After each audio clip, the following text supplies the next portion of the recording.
হাসপাতালে দীর্ঘ ১৪ মাস পর জ্ঞান ফিরেছে জনপ্রিয় সঙ্গীত শিল্পী কুমার বিশ্বজিতের ছেলে নিবিড়ের। কানাডায় ঘটে যাওয়া এক দুর্ঘটনায় মারাত্মকভাবে আহত হয়েছিলেন তিনি। এ তথ্য গণমাধ্যমকে জানান কুমার বিশ্বজিৎ।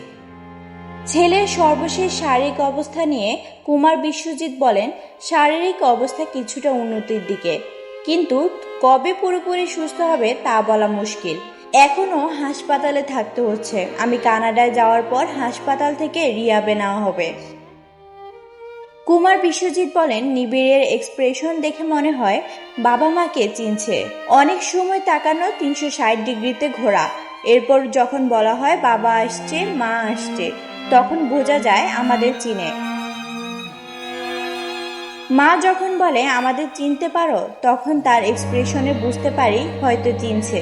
অপেক্ষায় আছে কখন বাবা বলে ডাকবে। উল্লেখ্য, গত বছরের ১৪ই ফেব্রুয়ারি সড়ক দুর্ঘটনায় মারাত্মকভাবে আহত হন নিবিড়। তারপর থেকে বাবা মা দুজনেরই ঠিকানা কানাডায় সেই সেন্ট মাইকেল হাসপাতাল। দীর্ঘ ১৪ মাস কুমার বিশ্বজিৎ ছিলেন সঙ্গীত মঞ্চের বাইরে। এর মধ্যে দুবার তিনি দেশে এসেছেন।